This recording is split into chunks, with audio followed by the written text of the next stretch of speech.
வணக்கம். நான் உங்க சுசிலா அக்ரி கிளினிக்லேருந்து பேசுகிறேன். நம்ம இன்னைக்கு அதாவது என்ன ஊருக்கு வந்திருக்கோம்னா, இப்போ வந்து கள்ளக்குறிச்சி மாவட்டம் கடம்பூர்ன்ற ஊர். அதாவது கள்ளக்குறிச்சி திருக்கோயிலூர் சைடில் அந்த சரௌண்டிங்கில் தான் இருக்குது.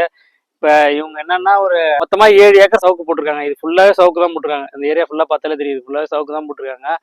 இதில் என்ன பண்ணாங்கன்னா, இந்த 1 ஏக்கருக்கு மட்டும் ஒரு சாம்பிளாக நான் வாங்கி அடிச்சு பார்க்குறேங்க. எனக்கு கோரை அதிகமாக இருக்குது, கோரத்தொல் அதிகமாக இருக்குது. நான் ஏற்கனவே 2-3 டைம் களை வெட்டி பார்த்தா கண்ட்ரோல் பண்ண முடியல.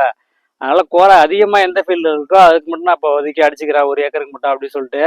இது எல்லா வயலையும் பார்த்தா எனக்கு தெரிஞ்சு கோரை அதிகமாக இருக்க மாதிரி தான் தெரியுது. கண்ணு எங்கே இருக்குது பில்லு எங்கே இருக்குன்னு தெரியல. 1 ஏக்கருக்கு மட்டும் தான் சாம்பிளாக வந்து களைக்கொல்லி வாங்கி அடிச்சாங்க. இதில் கோரை கம்ப்ளீட்டாக கிளியர் ஆயிடுச்சு. கிளியர் ஆனதுக்கு அப்புறம் அதாவது கண்ணோட வளர்ச்சியுமே நல்லா ஃபாஸ்ட்டாக இருக்குது. மற்ற இடத்த கம்பேர் பண்ணும்போது கோரை இருக்க வயலில் அந்த களைகளே கண்ணுக்கு தேவையான சாப்பாடு எல்லாத்தையும் சாப்பிட்ருது.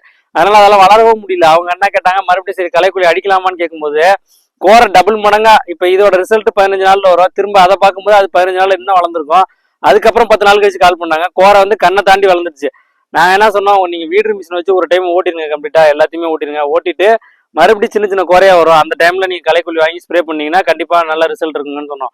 அவங்க என்ன பண்ணாங்க, இந்த 1 ஏக்கர் களைக்கொல்லி அடிச்சாங்க பாருங்க, அதையும் சேர்த்து மொத்தமா 7 ஏக்கருமே வீடு மிஷின் வச்சு ஓட்டிட்டாங்க. ஓட்டினதுக்கு அப்புறமா இந்த களைக்கொல்லி அடிச்ச வயல்ல இன்னமும் கோரை திரும்ப வரல.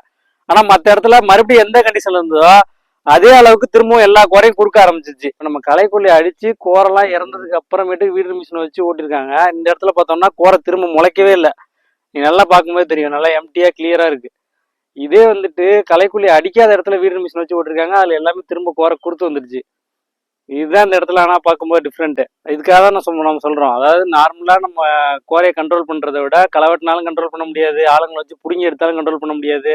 தூக்கியில வந்து இது கண்ணு மேல பட்டாலும் கண்ணுக்கு எந்த பாதிப்பும் வருது இல்லை. பாருங்க, இந்த கண்ணு எந்த ஒரு பாதிப்புமே இல்லாம நல்லா ஃப்ரெஷ்ஷா தான் இருக்குது, ஆரோக்கியமா இருக்கு கண்ணு எல்லாமே. இப்ப இதே கோரை மூடி இருக்க வயல்லாம் பாத்தீங்கன்னா ஃபுல்லா கண்ணு வளர்ச்சியே இல்லாம இருக்குது. அதாவது அந்த செடிக்கு வந்து எந்த ஒரு பாதிப்பும் இல்லாம உரம் கிடைக்கும் போது கண்ணு ஆரோக்கியமாவே நல்லா வளர்ந்துருது. கோரையை வந்து நம்ம கம்ப்ளீட்டா கிளியர் பண்ணணும்னா, அதாவது இப்போ ஒரு வயல்ல வந்து நம்ம கோரைக்கு மருந்து அடிக்கிறோம்னா ஃபர்ஸ்ட் தண்ணியை விட்டுறணும். ஈரம் இருக்கும்போது களைக்கொல்லி ஸ்ப்ரே பண்றோம். அதுல இருந்து ஒரு 15 நாள் வரைக்கும் ஈரம் மெயின்டைன் பண்ணுங்கன்னு சொல்றோம். ஏன்னா ஒரு சில ஏரியாவெல்லாம் தண்ணி பிரச்சனையா இருக்கு, தண்ணி பிரச்சனை, சொட்டு நீர் போட்டிருக்காங்க, ஃபுல்லா அது ஈரமா ஆக்க முடியல அப்படின்னு சொல்லிட்டு இருக்காங்க. அதனால ஒண்ணு மழை டைம்ல ஸ்ப்ரே பண்றதுக்கு ட்ரை பண்ணுங்க, இல்ல எப்படியாவது தண்ணியை விடுறதுக்கு ட்ரை பண்ணுங்க. ஏன்னா நீங்க மெயினா கோரை இருக்கிற வயல்ல நம்ம கண்ணை வளர்க்க முடியாது. இப்ப இந்த இவங்களே வந்து கேட்ட அப்புறமேட்டு தான் இவங்க போட்டோ எடுத்து அனுப்பிவிட்டாங்க. அதுக்கப்புறம் தான் சரி ஓகே நம்ம நேராகவே வந்து ஃபீல்டை பார்த்துட்டு ஏன்னா ஒரு வீடியோ போட்டுலான்னு சொல்லிட்டு தான் இந்த பக்கம் வந்தோம். இப்போ இந்த ஸ்டேஜில் போய் உங்களை அடிக்க சொல்லியிருக்கோம், நல்லா ஈரம் மட்டும் மெயின்டைன் பண்ணுங்க, நீங்கள் ஃபுல்லாக அடிச்சு விட்ருங்க, கோரானா கம்ப்ளீட்டாக கிளியர் ஆகிடுன்னு சொல்லியிருக்கோம். இப்போ இதுக்குமே வாங்கியிருக்காங்க களைக்கொல்லி, வாங்கி இப்போ இந்த எல்லாத்துக்கும் கொஞ்சம் கொஞ்சமாக அடிச்சுட்டு வராங்க. ஈரம் இருக்கும்போது தானே அடிக்கணும்னு சொல்லியிருக்கோம். இப்போ மழை டைமாக இருக்கிறதுனால இந்த டைமில் ஃபாலோ பண்ணி கரெக்டாக அடிச்சுட்டு இருக்காங்க. மேலும் உங்களுக்கு சவுக்கு சாகுபடி சம்மந்தமாக எந்த ஒரு சந்தேகம் இருந்தாலும் சுசிலா அக்ரிகள் நீங்கள் தொடர்பு கொள்ளுங்க.